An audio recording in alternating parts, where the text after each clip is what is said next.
4 made a film which contained some of the most shocking images we have ever broadcast. They were filmed in 2009, in the final stages of the civil war between the government of Sri Lanka and the rebel forces of the Tamil Tigers, or LTTE. During that period, according to United Nations sources, government forces killed up to 40,000 civilians. Others say many more.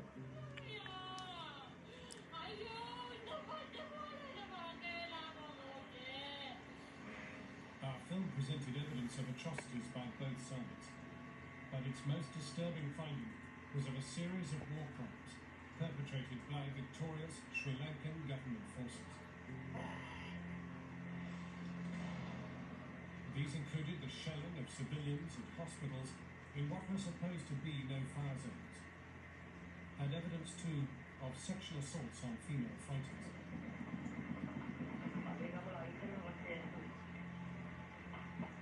It also presented evidence of the systematic execution of bound prisoners.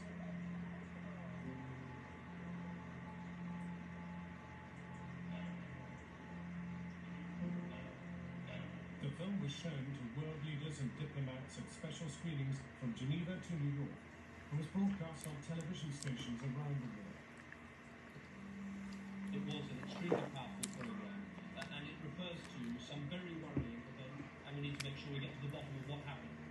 It was raised in the Australian Senate. Serious allegations of war crimes broadcast so vividly and disturbingly on Channel 4. It even provoked a remarkable televised statement from the former Sri Lankan President Chandrika Bandaranaike Kumarotungam.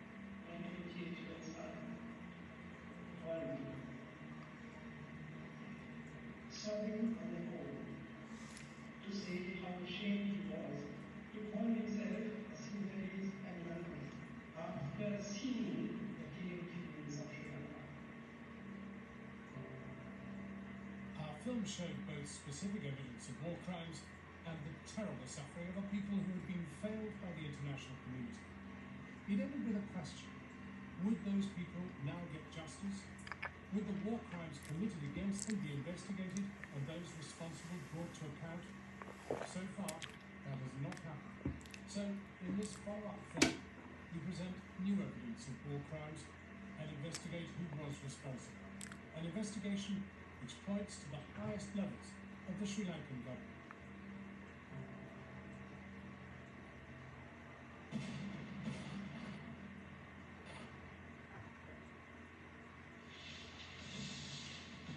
The Tamil Tigers were a brutal but effective army, fighting for the creation of an independent state of Tamil Elam, a war in which they were prepared to use conscription, child soldiers, and even, as in this attempt to kill a government minister, suicide bombers.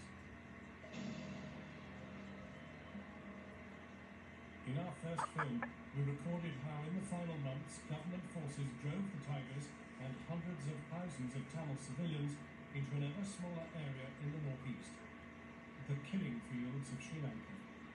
The government had one aim above all others. There'd been a murderous, terrible 26 years of war.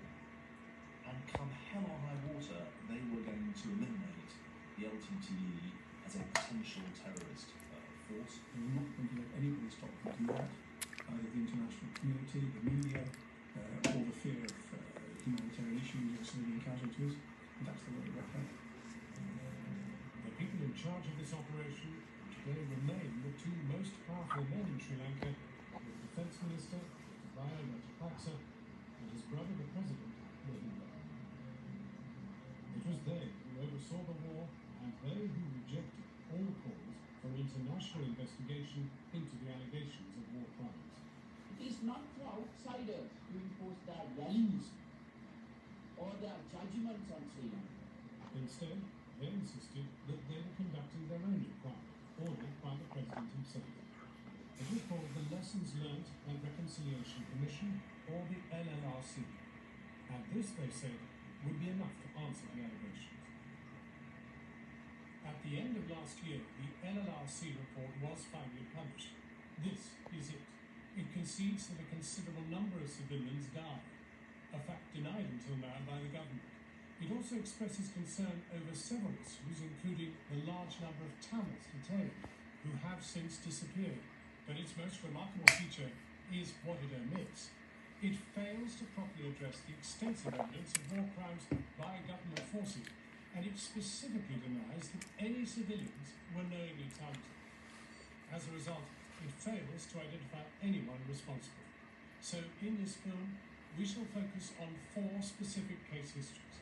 In each case, we present new evidence of war crimes and demonstrate that ultimate responsibility for those crimes lies at the very top of the Sri Lankan army and government. Our first case begins on the